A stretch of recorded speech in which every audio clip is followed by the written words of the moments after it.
இரும்பன் திரைப்படத்தினுடைய பாடல் வெளியீட்டு விழாவுக்கு வந்திருக்கிறார்.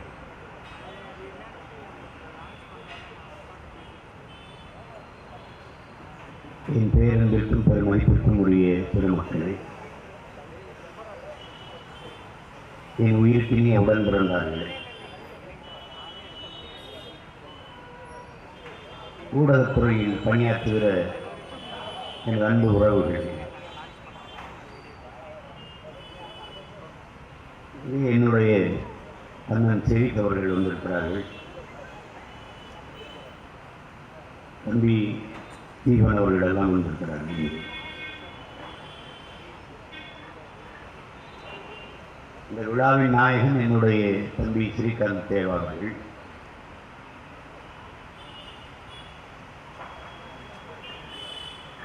நாங்கள் இணைந்து பணியாற்றியிருக்கிறோம். ஐயா தேவா அவர்களோடு பணியாற்றுகிற போது என்னுடைய தம்பி ஸ்ரீகாந்த் கல்லூரியில் படித்துக் கொண்டிருந்தார். அப்போது பகுதி நேரத்திலெல்லாம் வந்து கீபோர்டு வாசித்து என்னுடைய பாடல்களுக்கு அவர் இசைக்கருவியில் பணியாற்றியிருக்கிறார். இன்னும் எனக்கு ஆனந்தம் இருக்கிறது. அவருடைய திறமைக்கான உயரத்தை அவர் தொடவில்லை என்பதுதான் என்னுடைய கருத்து. அவருக்கு ஒரு நல்ல படம் வந்தது, எங்களுடைய அருமை சகோதரர் ஜெகநாதன் அவர்கள் எடுத்த படம். ரொம்ப நல்ல படம். அதில் ஒரு பாடல்களும் சரி, பின்னணி இசையும் சரி, மிகச் சிறப்பாக வழங்கியிருப்பார். காலம் அவருக்கு இன்னும் நல்ல வாய்ப்பை வழங்க வேண்டும் என்பது என்னுடைய விருப்பம். அவருடைய இசைத்திறனில் வெளியே வந்திருக்கிற வரப்போகிற பாடல்கள் எல்லாத்தையும் பார்த்தோம். 5 பாட்டையும் பார்த்தோம். மிக சிறப்பாக நட்டமைத்து கொண்டு வந்திருக்கிறார். வந்தாலே வந்தாலே பாடல் ஆடியும் காட்டினார்கள். அதை பதிவாகவும் பார்த்தோம்.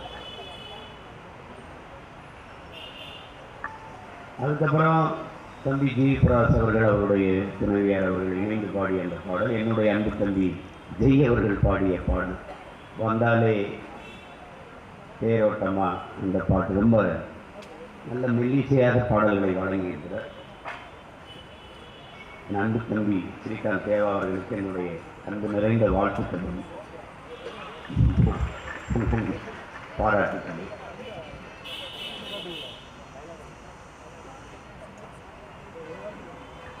படத்தின் நாயகன் நான் அந்த வழியை போகிறது.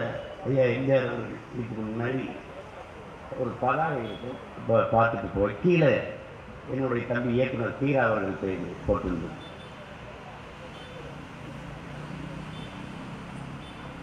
தீரா அவர்கள் என்னுடைய மைத்துனர் பங்கற்பச்சான் அவர்களிடத்தில் பணியாற்றி கொண்டிருந்து நாங்கள் ஒரு உறவாக இணைந்து வளர்ந்தவர்கள். சமூகப்பற்று, முற்போக்கு சிந்தனை, இலக்கிய வாசிப்பு, நேசிப்பு எல்லாம் கொண்ட ஒரு படைப்பாளி தீரா.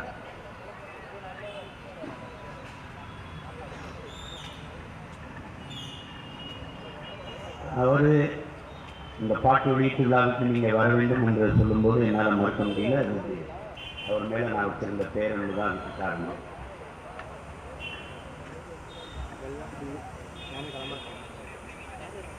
தம்பி ஜூனியர் எம்ஜிஆர் அவர்களை 2-3 முறை சந்தித்து பேசியிருக்கார். நம்ம மென் இனிமையாக தொடரக்கூடியவர். ஒரு ஒன்று தான் சொல்லணும்னு நினைக்கிறேன். நீங்கள் வருவதற்கு உங்களுடைய தாத்தாவுடைய பெயர், அவருடைய புகழ் பயன்படலாம். ஆனால் நீங்கள் வெல்வதற்கு கடுமையான உழைப்பு ஒன்றை தவிர வழியே கிடையாது. எம்ஜிஆர் அவருக்கு ஒரு வரலாறு இருக்குது. அதை வாசித்து பார்த்தீங்கன்னா அவ்வளோ வலிக்கும். 45வது வயதில் தான் அவர் கதாநாயகனாக ஆகிறார். அதற்கு முன்னாடி ஆழ்ந்த அடர்த்தியான வறுமை. நாடகத்தில் அவர் நடித்துக் கொண்டிருக்கும் போது பாடத்தை படிக்க போய் நடிக்க போனால் மதிய உணவு கிடைக்கும். ஆனால் மற்றவர்களெல்லாம் அந்த ஒருவேளை உணவுக்காக அவர்கள் பாடம் படிக்க அந்த நாடகத்தை நடிக்க போய் விடுகிற போது தன் வயிற்று பசியை பொருட்படுத்தாத ஒரு சிலம்பு கற்றுக்கொள்ள சென்று விடுவார். அந்த வயதில் யோசிச்சு பார்க்கணும், பசியோட பட்டினி கிடந்த அந்த சிலம்பு கலையை கற்றுக்கொண்டதால் தான் இந்த தமிழ்நாட்டு மக்கள் அவரை வாத்தியார் என்று அழைத்தார்கள் என்றால், இன்னைக்கும் நீங்க அவருடைய சண்டை காட்சியில பாருங்க, பிரம்மாதம். ஏன்னா எனக்கு சிலம்பு தெரியுங்கிறதுனால சொல்றேன். அதோட சண்டையில நீங்க அவரை மாதிரி சண்டை காட்சிகள் நாங்கள்லாம் புரூஸ்லி சண்டையை போட்டு பார்ப்போம் ரெஃபரன்ஸ், அப்புறம் ஜாக்கி சான், அப்புறம் ஜெட்லிலாம் போகும். ஆனால் எம்ஜிஆர் அவருடைய சண்டை எது தடை எது அடி, எப்படி தவிர்க்கணும் எப்படி அடிக்கணும், அந்த மாதிரியெல்லாம் சண்டை செய்யறதுக்கு இன்னைக்கு எந்த நடிகரும் இல்லை. இன்னைக்கு ஒரே அடியில் விழணும், அப்படிலாம் ஒரே அடியில் ஒருத்தர் தூக்கி அங்கே போய் எழுதுற மாதிரிலாம் அடிக்க முடியாது. அது உண்மையிலே சண்டை செஞ்சவங்க ஒத்துக்க மாட்டாங்க. அந்த சண்டை காட்சி வரும்போது ஒன்று வெளியில் போயிடும் தலைக்கு முடிக்கலாம் அது. ஆனால் அவருடைய படத்தை நீங்கள் போட்டு பாருங்க, இந்த கடுமையான உழைப்பை கொட்டியதால் தான் மங்காத புகழ் பெற்று இன்று வரை தமிழக மக்களின் மனதில் அவர் வாழ்ந்து கொண்டிருக்கிறார். ஜூனியர் என்டிஆர் போல தம்பி ஜூனியர் எம்ஜிஆர், இப்படிதான் நம்ம பார்ப்பாங்க மக்கள். ஜூனியர் என்டிஆர் வந்ததற்கு அவங்களுடைய தாத்தா, அவங்க அப்பா பாலகிருஷ்ணன், இவங்கெல்லாம் இருந்துக்கலாம். அவங்க சித்தப்பா பாலகிருஷ்ணா பெரிய நடிகர், அவங்க அப்பாவே பெரிய நடிகராக இருந்தார். அரசியல் பின்புலம் இதே மாதிரி. ஆனால் அதற்கு பிறகு தன் உடலை வருத்தி உடல் எடையை குறைச்சி தன் ஆட்களை பெருக்கிக் கொண்டு இன்னைக்கு ஜூனியர் என்டிஆர் ஒருத்தர் தெலுங்கு திரையுலகில் அசைக்க முடியாத இடத்தில் இருக்கிறார்கள். அவருடைய இலக்கு என்னுடைய தம்பி விஜய் அவர்கள் வருவதற்கு உங்களுடைய அப்பா எஸ்சி பெரிய காரணம், உதவி இருக்கலாம். ஆனால் இன்றைக்கு தமிழ் திரையுலகின் உயர்ந்த நட்சத்திரமாக சூப்பர் ஸ்டாராக அவர் இருக்கிறார் என்றால் அவருடைய உழைப்பு தான்.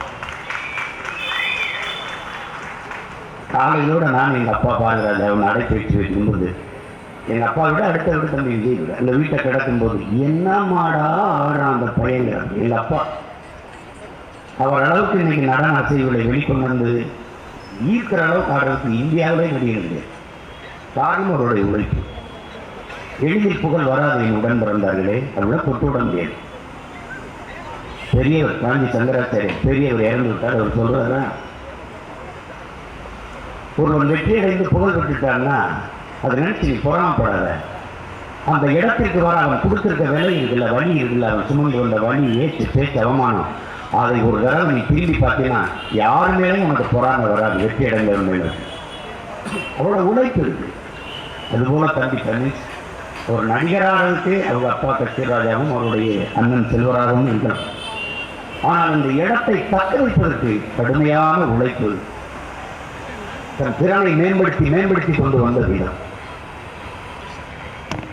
எப்படி பார்த்தாலும் என் உடன் பிறந்தார்கள் வெற்றிக்கு ஒரே வழிதான் இருக்கிறது, கடுமையான உழைப்பு. அதை தவிர வழி கிடையாது. அதை என்னுடைய தம்பி ஜூனியர் எம்ஜிஆருக்கு சொல்லுவேன், நீ உங்கள் தாத்தா பேரை காப்பாற்ற வேண்டாம், எடுத்த அவர் சம்பாதிச்சிருக்க பேர் இருக்குல்ல, இன்னார் பேரை பரவாயில்லை, அதுக்கு உன்னுடைய ஆட்களை செதுக்கிக் கொண்டு திறனை வளர்த்து கொண்டு மென்மேலும் வளர்ந்து வரணும். அதுக்கு எப்பவும் இந்த அன்னைகளுடைய வாழ்த்துக்களும் அன்பும் உனக்கு எப்பவும் துணை இருக்கும். அது அந்த ஆர்வமும் இந்த ஈடுபாடும் உங்களுக்கு இருக்குது. அதை வைத்து நீங்கள் வென்று வர வேண்டும். இல்லை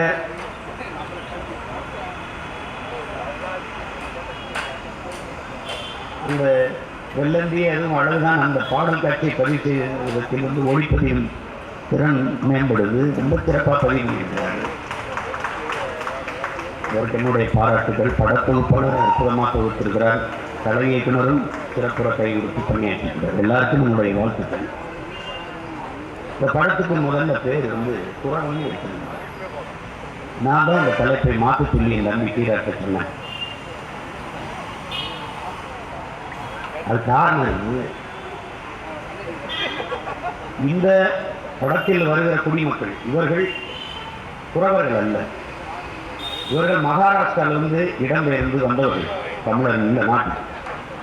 அவர்களுக்கான குடிப்பெயர் அத்திப்பிட்டி, வக்காலே. இதுதான். அவர்களை நரிக்காரர்கள் என்று வேணால் நாம் அழைக்கலாம். ஆனால் நரி குறவர்கள் என்று அழைக்கலாம். குறவர்கள் யார் என்றால் நாங்கள் தான். தமிழ் பேரினத்தின் ஆதி குடி குறவர்கள். முதலில் மலை தோன்றியது, குன்று தோன்றியது. பொய்யகா நாளும் புகழ் உரைக்க என்று எப்பான் வையம் போர்த்து வயங்கு ஒளிமை கையகல கல் தோன்றி மண் தோன்ற காலத்தை வாளோடு முன் தோன்றிய மூத்த குடி தமிழ் குடி. இது பாட்டு தங்கை இலக்கியம். அப்ப நீங்க எல்லாம் அந்த தமிழர்கள் எப்பவுமே பெருமை வச்சே இருப்பான். கல் தோன்றிட்டா மண் தோன்றலையா, அப்பவே தமிழன் தோன்றிட்டான். ஆமா தோன்றிட்டான், ஆமா தோன்றிட்டான். முதல் மாந்தன் தமிழன், அவன் பேசிய முதல் மொழி தமிழ் என்று உலக பேரறிஞர்கள் ஒத்துக்கொண்டார்கள். எங்களுடைய தாத்தா தேவனைய பாவாணர் தன் ஆயுள் முழுக்க ஆய்வு செய்து முதல் மாந்தன் தமிழன், அவன் பேசிய மொழி தமிழ். இது நான் சொல்ல வேணாம். எங்க தாத்தா தேவனைய பாவாணர் சொல்ற அமெரிக்காவின் மொழியில் அலெக்ஸ் கூலியர், ஆய்வறிஞர் அலெக்ஸ் கூலியர் சொல்றார், முதலாக மனிதன் பேசிய மொழி தமிழ் என்று. என்ன இன்னைக்கு அலெக்ஸ் கூலியர் உயிரோடு இருக்கார், அமெரிக்காவில் இருக்கார். அவர் மாணவர்களுக்கு பாடம் நடத்துகிறார். ஒரு வெள்ளை பலகை எழுதுகிறார், முதலில் மனிதன் பேசிய மொழி தமிழ். அப்ப கல் தோன்றி மண் தோன்றல் என்ன? மலை தோன்றிட்டது. அந்த நிலத்திற்கு பேர் அந்த குறிஞ்சி மலர்கள் பூத்ததனால் அதை குறிஞ்சி திணை என்று தொல்காப்பியம் பாடுகிறார். 5 நிலங்களாக தமிழர்கள், தமிழின முன்னோர்கள் பகுத்து வகுத்து வைக்கிறார்கள். குறிஞ்சி, முல்லை, மருதம், நெய்த, பாலை. இந்த 5 நிலங்கள். அதில் முதல் திணை குறிஞ்சி திணை. முதல் நிலம் குறிஞ்சி. அதுதான் மலையும் மலை சார்ந்த இடமும்.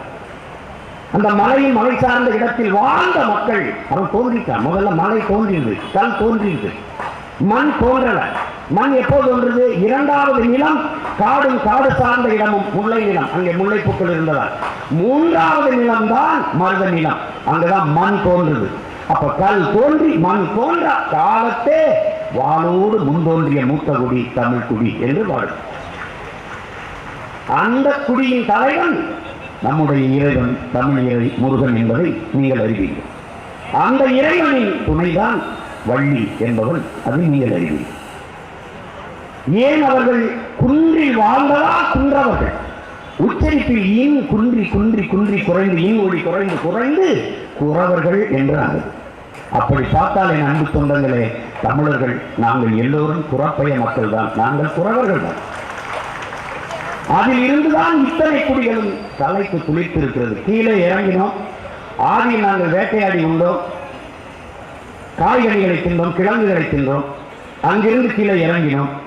காடும் காடு சார்ந்த இடமும் முல்லை மலர்ந்ததுனால முல்லை என்று அழைக்கப்பட்டது அந்த நிலம். இதுவரை வேட்டையாடி உள்ள விலங்கை ஏன் நாம் வளர்த்து சாப்பிடக்கூடாதுன்னு ஆடு மாடு வளர்க்க தொடங்கினோம். ஆடு மாடுகளை எண்ணுவதற்காகவே 1-2 கண்டுபிடித்தது நாங்கள் தான். அதை எப்படி பதிவுகிறார் பாருங்க வள்ளுவ பெருமகனார். எண்ணென்ப ஏன எழுத்தன்ப இரண்டும் தன்னன்ப வாழும் உயிருக்கு என்று பதிவு செய்கிறார். ஒழிய எழுத்தன்ப ஏன எண்ணென்ப என்று வாழும். அப்படின்னா முதல்ல எழுத்து வருவதற்கு முன்பே என் தோன்றியிருக்கிறது. அந்த எண்ணை கண்டுபிடித்தவர்கள் ஆடு மாடுகளை மேய்த்த ஆயர்குடி, கோன்குடி நாங்கள் தான். கீழே இறங்குறோம், அதுக்கு கீழே அங்கே மருத மரங்கள் அதிகமாக இருக்கிறதுனால மருத நிலம். அங்கேதான் ஆறை பார்க்குறோம், குளிக்கிறோம், அங்கேதான் நிலைத்து வாழலாம்னு முடிவெடுக்கிறோம். நகர்ந்து நகர்ந்து வந்த நாங்கள் அங்கே நிற்கிறோம். நமக்கான உணவுப் பொருளை ஏன் நாம் வேளாண்மை செய்து சாப்பிடக்கூடாதுன்னு உணவு செய்ய ஆரம்பிக்கிறோம். அங்கே பண்பாடு வளருது, கலை இலக்கியம் வளருது, வழிபாடு வருது, அரசு நிறுவப்படுது. இப்படிதான் நாங்கள் வந்தோம். அதனால எங்கள் ஆதி தாய்க்குடி குறவர் குடியோடு இவர்களை ஒப்பிட்டு நரி குறவர்கள் என்று அழைப்பது தவறு. அதுக்கு சண்டை நடந்துகிட்டு இருக்கு. இப்போ ஒருவேளை எங்களிடத்தில் அதிகாரம் தான், நீ அக்கி பிக்கியா வேறு, நீ வக்காலையே வேறு, என்னுடைய தாய்க்குடி ஆதிக்குடி தமிழர் குடி குறவர் குடி, அவன் வேற நீ வேறு. எந்த குடிகளின் மேலும் எந்த இனத்தின் மீதும் நமக்கு வெறுப்பு கிடையாது. ஆனால் எங்கள் அடையாளத்தை குறைக்க நாங்கள் தயாரல்ல. அதை நீங்க கொஞ்சம். அதனால இன்னும் இருக்கிற எங்கள் ஆதி தாய்க்குடி குறவர் குடி என்னிடத்தில் முறையிட்டதால் நான் என் தம்பி இடத்தில் முறையிட்டு அதை மாற்றிடு, வேற பேர் வச்சிரு. இல்லைன்னா அதுக்கு ஒரு பிரச்சனை. அப்புறம் அண்ணன் தான் அவங்கள்ட்ட வந்து செஞ்சு போராடிட்டு இருக்கணும். தயவு செய்து மாற்றிடுன்னு சொல்லி மாற்ற வச்சேன். அதனால தான் அது குறவன் இன்னைக்கு இரும்பனாக மாறிடுதான். இந்த பெயரும் சிறப்பான தலைப்பாகத்தான் இருக்கிறது. இல்லை,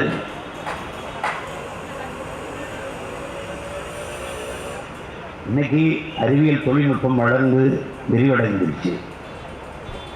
திரையரங்கில் படம் பார்க்குற எண்ணிக்கை குறைந்து எல்லாமே இந்த ஓடிடிங்கிற ஒரு நுட்பம் வந்த பிறகு எல்லாருமே அதெல்லாம் இல்லைன்னா நாங்கள்லாம் படம் பார்க்கவே முடியாது. அது இல்லைன்னா இப்போ எப்படின்னா திரையரங்குக்கு போக முடியாத சூழலில் தொலைக்காட்சியில் தான் நமக்கு இருக்கிற ஒரே வாய்ப்பு. அப்படிதான் நிறைய படத்தை நம்ம பார்க்க முடியுது. அது தொழில்நுட்பத்தின் விரிவாக்கத்தை வளர்ச்சி யாராலும் தடுக்க முடியாது. அது பெரிய என்னுடைய தம்பி சிநேகன் வந்திருக்கிறார். ஆக சிறந்த பாடல்களை தந்தவர் அவர். அது என்னுடைய தம்பி சேரன் அவர்களுக்கு எழுதிய பாடல்களாம் மிகவும் புகழ்பெற்ற பாடல்களாகும். ரொம்ப அற்புதமான வரிகளை எல்லாம் தருவான். அதில் எனக்கு ரொம்ப பிடிக்கும் அவருடைய பாடல்கள். வந்தவொடனே எனக்கு இதில் எழுதியிருக்கியா அப்படின்னு கேட்டேன் நான். இல்லை நேரம் அது இதை நான் விமர்சனமாக சொல்லலை. இந்த அந்த அவர்களை இப்படி விளக்கமாக சொல்கிறேன். ஒரு தலைமுறைக்கு நாங்கள் அந்த வழியோடு இருக்கிறதுனால விளக்கமாக சொல்கிறோம். அதனால தடுக்கணும். அவர்கள் அடையாளத்தில் சொல்லணும், எங்கள் அடையாளத்தில் சொல்லணும். அதுதான் அதுக்காக அதை சொன்னேன். யாரையும் விமர்சிக்கணும் இல்லை. இந்த படம் வெற்றி அடையணும். என் தம்பி ஹீராவுக்காக, என் தம்பி ஜூனியர் எம்ஜிஆருக்காக, இளைய எம்ஜிஆருக்காக வெற்றி அடையணும். நிறைய என் தம்பி ஜெய் பாடியிருக்காங்க முதலாக, அவனுக்காக வெற்றி அடையணும். எல்லாருடைய உழைப்பும் சாத்தியமான வெற்றி அடையணும். அதில் பணியாற்றிய எல்லாருக்கும் என்னுடைய பாராட்டுகள். குறிப்பாக தயாரித்த தம்பி வினோத்துக்கு மாற்றிருக்காங்கன்னு நினைக்கிறேன்.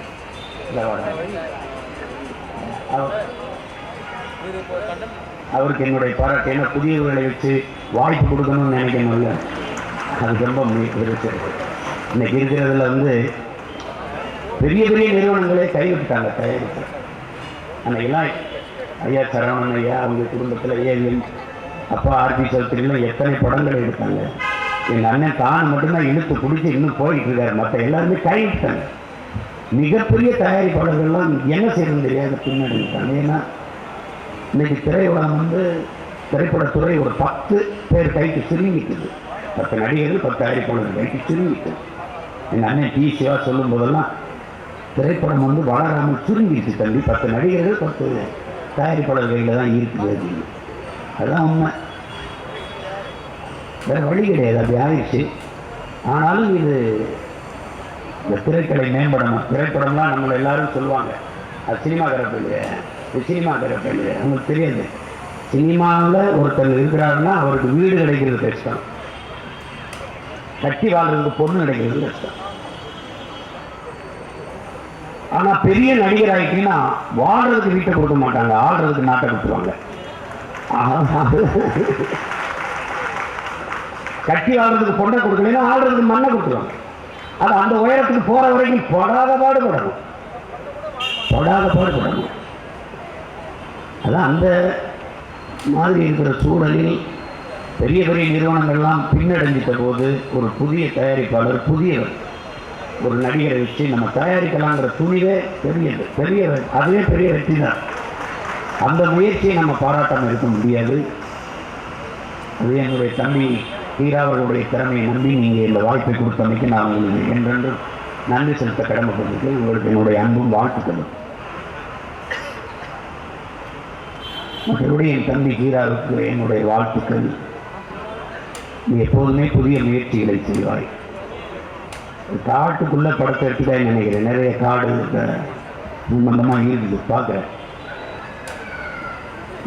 நீரின்றி அமையாத உலகு எனின் யார் யாருக்கும் வானின்றி அமையாத ஒழுக்கு என்று வள்ளுவ பெருமகனாக பாடுறார். நீரின்றி அமையாத உலகு என்பது எவ்வளவு உண்மையா புரி. காடின்றி அமையாத நீர், அதையும் நம்ம புரிஞ்சுக்கணும். காடு என்பது வெறும் காடு இல்லை, காடு இல்லைன்னா நாடு இல்லை. அடர்ந்த காடுகள் மலைமுகடுகளில் இல்லை என்றால் பூமிக்கு மழை இல்லை, அருவி இல்லை, ஆறு இல்லை, நீர் இல்லை, சோறு இல்லை, வயிறு இல்லை, உயிர் இல்லை. வாழ்க்கையில் இந்த தொடர்ச்சி இல்லை. காடு தான் மேகத்தை அறுவடை செய்து பூமிக்கு மழையாக கொண்டு வருகிறது. இந்த உயிரியல் உண்மையை நாம் உணர்ந்து கொள்ளணும். ஆனால் மலை மூலையில் இருக்க அந்த காடுகளை நட்டது நம்ம பாட்டனோ, நம்ம தாத்தனோ, நம்ம அப்பனோ யாரும் இல்லை. அத்தனை மரங்களையும் நட்டது பறவைகள். அதை உரமிட்டு வளர்த்தது யானை, புலி, சிங்கம், கரடி, குரங்கு. இதெல்லாம் அதனால்தான் அந்த உயிர்களை எல்லாம் பாதுகாக்கணும்னு நம்ம சொல்றோம். அதெல்லாம் செத்தா நமக்கு என்ன நீங்க நினைச்சீங்கன்னா, அது செத்தா பார்க்க நம்ம இருக்கோம், நம்ம செத்தா பார்க்க எவனும் இருக்க மாட்டான், அழிஞ்சு போகும். அதை புரிஞ்சிட்டு காடுகளை நேசிக்க நாம் கற்றுக்கொள்ளணும். மரம் என்பது வெறும் மரமல்லையின் உடன் பிறந்தார்களே, அது மண்ணின் வரம். வெறுமனே வீசுகிற நச்சுக்காற்றை மூச்சுக்காற்றாக மாற்றி தருகிற அரிய பணியை உலக உயிர்களின் மரம்தான் செய்கிறது. அந்த மரங்களிலும் பல மரங்கள் இருக்குது. வேப்ப மரம் பகலில் தான் மூச்சுக்காற்றை வெளியிடும், இரவில் நச்சுக்காற்றை வெளியிடும், கார்பன் டை ஆக்சைடு வெளியிடும். அதுக்கிட்ட படுக்கூடாது. இரவில் வேப்ப மரத்தின்களை படுத்தீங்கன்னா நெஞ்சு அழுத்தமாக இருக்கும். யாரோ ஒருத்தர் ஏறி நெஞ்சு அழுத்தமாக இருக்கும், மூச்சு திணறல் வரும். அதை கிராமத்தில் அறியாத அறிவியல் இல்லாததால் ஏதோ பேய் வந்து அழுத்துன்னு நினைச்சு அவங்க நினைப்பாங்க. அது பேய் இல்லை, அதுக்கா நச்சுக்காற்றை வெளியிடுது. அதை சுவாசிக்கும் போது மூச்சு திணறல் வருது. ஆனால் 24 மணி நேரமும் மூச்சுக்காற்றை வெளியிடுகிற உலகத்தில் 2 மரங்கள் தான் இருக்கு. ஒன்று ஆலமரம், இன்னொன்று அரச மரம். இந்த 2 மரம் தான் இருக்கு. துளசி அவங்க வீட்டில் வளர்ந்தது பட்டிக்கிளையின் உடன் பிறந்தார்களே, அது புத்திக்கு. துளசி செடி ஒரு நாள் 24 மணி நேரத்தில் 20 மணி நேரம் ஆக்சிஜனையும் 4 மணி நேரம் ஓசோன் காற்றையும் வெளியிடுது. அதனால தான் குளிச்சுட்டு இந்த துளசியை கொஞ்ச நேரம் சுற்றி வா, நல்ல காற்றை சுவாசிக்க. கோயில் குளத்துல ஏன் நீ புளிய மர வேப்ப மரத்தை முன்னோர்கள் வைக்கல? கோயிலை கட்டினா ஒரு குளத்தை வைக்கணும், அங்கேயே ஆலமரம் அரச மரத்தை வச்சான். பிள்ளைகள் குளிச்சுட்டு இந்த மரத்தினால கொஞ்சம் நல்ல காற்றை சுவாசிக்கட்டும்னு நம்ம முன்னோர்கள் செஞ்சான். அவ்வளவு சைஸ், அவ்வளவு அறிவு. அது எதுவுமே தெரியாம நம்ம இருந்து பயனில்லை. அத தமிழ் இளம் தலைமுறையில் கற்றுக்கொள்ள வேண்டும். அப்படி காடு வளர்ப்பை பற்றி, காற்றின் அருமையை பற்றி வலியுறுத்துகிற இந்த படங்கள் வருவது எனக்கு மகிழ்ச்சி. அண்மையில் கொண்ட பள்ளம்னு தெலுங்குல ஒரு படம், இப்போ காடு நிலம்னு வருது, தமிழில் வருது, மொழி மாற்றம் பண்ணியிருக்காங்க. ஒவ்வொருத்தரும் பார்க்கணும். காட்டின் அருமையை பற்றி, நீரின் அருமையை பற்றி. ஆடு மேய்க்கிற ஆயர் குலத்தில் அந்த இடையர் குலம், அந்த இடையர் என்பது வந்து குடிப்பெயர் அல்லது காரண பெயர். ஏன்னா குறிஞ்சி நிலத்திற்கும் மருத நிலத்திற்கும் இடையில் வாழ்ந்ததால் நாங்கள் இடையர்கள் என்று அழைக்கப்பட்டோம். அது எங்கள் குடிப்பெயர் இல்லை, எங்கள் குடிப்பெயர் ஆயர் கோல், அதான் எங்கள் குடிப்பெயர். அப்போ அதில் அந்த படத்தை நீங்கள் பார்க்கணும், தயவு செய்து பார்க்கணும். காட்டின் அருமையை அவ்வளவு அழகாக விளக்கி அந்த படம் சொல்லும். அதுபோல இந்த இரும்பன் படமும் இந்த மக்களுக்கு பயனுள்ள அரிய கருத்துக்களை கொண்டு போய் சேர்க்கும் என்று நான் நம்புகிறேன். இதில் பணியாற்றிய அத்தனை படைப்பாளிகளுக்கும் என்னுடைய அன்பும் வாழ்த்துக்களும். இங்கே வந்து வாழ்த்து வந்திருக்கிற என் அன்பு உறவுகள் அனைவருக்கும் என் அன்பும் வாழ்த்துக்களும் நன்றி, வணக்கம்.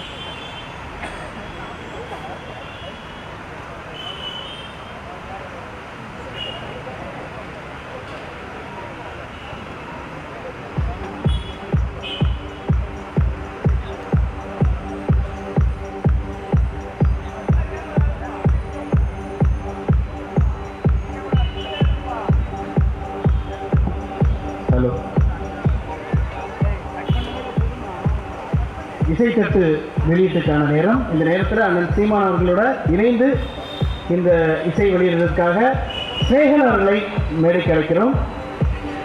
இயக்குனர் பொன்ராம் அவர்களை மேடைக்கு அழைக்கிறோம். இசையமைப்பாளர் ஸ்ரீகாந்த் தேவா அவர்களையும் மேடைக்கு அழைக்கிறோம். மற்றும் களஞ்சியம் அவர்களையும் மேடைக்கு அழைக்கிறோம்.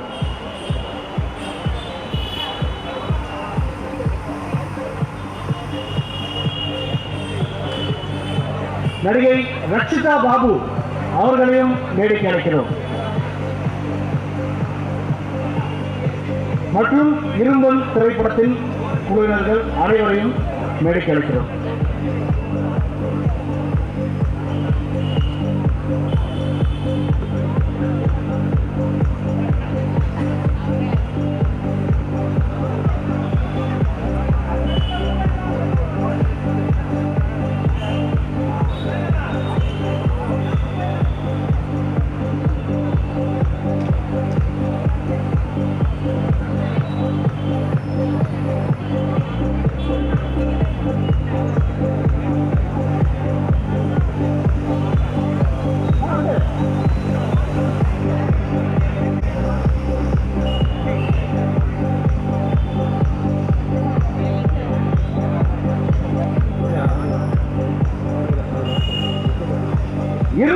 திரைப்படத்தின் இசை வெளியீட்டுக்கான நேரம்